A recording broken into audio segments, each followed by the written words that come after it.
నమస్కారం. నా పేరు ఆచార్య కోట నందకిషోర్. ఈరోజు వీడియోలోని ముఖ్య టాపిక్ ఏంటంటే స్నేహితుల దినోత్సవం. అందరికీ స్నేహితుల దినోత్సవం శుభాకాంక్షలు. మీ అందరికీ మంచి స్నేహితులు ఉన్నారా? నాకైతే మంచి స్నేహితులు ఉన్నారు.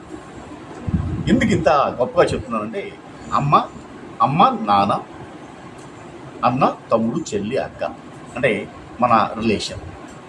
కానీ ఇక్కడ స్నేహం అనే బంధంతో చాలా మమేకం అవుతాం. అది ఎలా ఉంటుందంటే కులంతో, మతంతో, తర్వాత గొప్ప పేద ఇలా ఏది ఉండదు. నువ్వేరా నా ఫ్రెండ్, నేనేరా నీ ఫ్రెండ్, ఒకరి భుజాల మీద ఒకరి చేతులు వేసుకొని చాలా సరదాగా గడిపిన రోజు అదే బాల్య స్నేహం. ఈ బాల్య స్నేహంలో అరమరికలు లేకుండా పెరుగుతాం. చెప్పలేనంత విధంగా కబుర్లు చెప్పుకుంటాం. ఒకరి బాధ వస్తే ఒకరు పంచుకుంటాం. ఇలా పెద్దయ్యాక ఎవరి దారి వాళ్ళు వెళ్ళిపోతాం. అలా ఎప్పుడో కలుస్తాం. ఆ చిన్నప్పుడు రేని పిలుచుకునే స్వతంత్రం బాల్య స్నేహితులు మాత్రమే ఉంటుంది. మనసు విప్పి మాట్లాడుకుంటే అంటే బాధలు అంటే కొంతమందికి చెప్పలేని బాధలు ఉంటాయి, స్నేహితులతో పంచుకుంటాం. తర్వాత స్నేహితులే కొన్ని సమస్యలు తీరుస్తారు. తర్వాత ముఖ్యంగా మీకు చెప్పాల్సిన విషయం ఏంటంటే స్నేహం అనే ముసుగులో మోసం చేయకండి ఫ్రెండ్స్. స్నేహం అనేది చాలా గొప్పది, చాలా వాల్యూ అయింది. ఎంత వాల్యూ అయిందంటే చెప్పలేనంత వాల్యూ అయింది. దానికి ఒక చిన్న ఉదాహరణ చెప్తాను.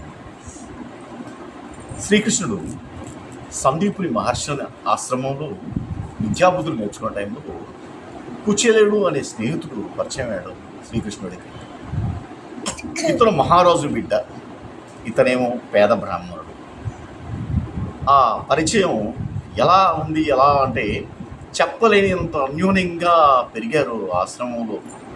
ఒకరినొకరు కబుర్లు చెప్పుకుంటూ, ఒకరినొకరు సేవలు చేసుకుంటూ, ఇలా అంటే స్నేహితుల గురించి చెప్పాలంటే అంత పెద్ద మంచి స్నేహం కుచేలుడిది, కృష్ణుడిది.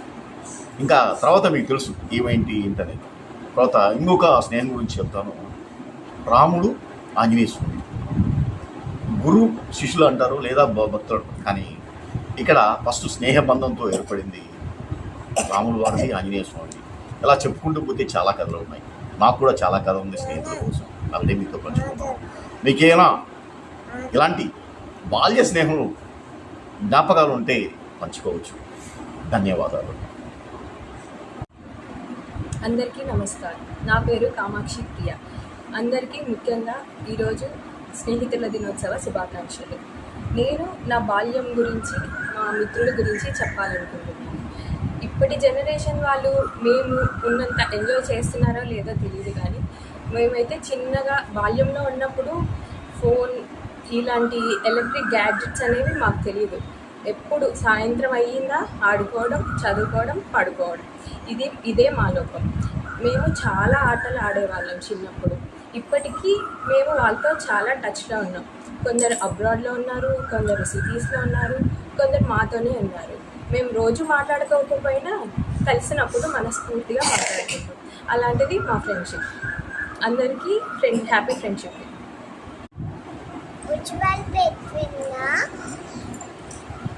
నమస్కారం. ఉజ్వల్ పెట్విన్నా హ్యాపీ ఫ్రెండ్షిప్ డే.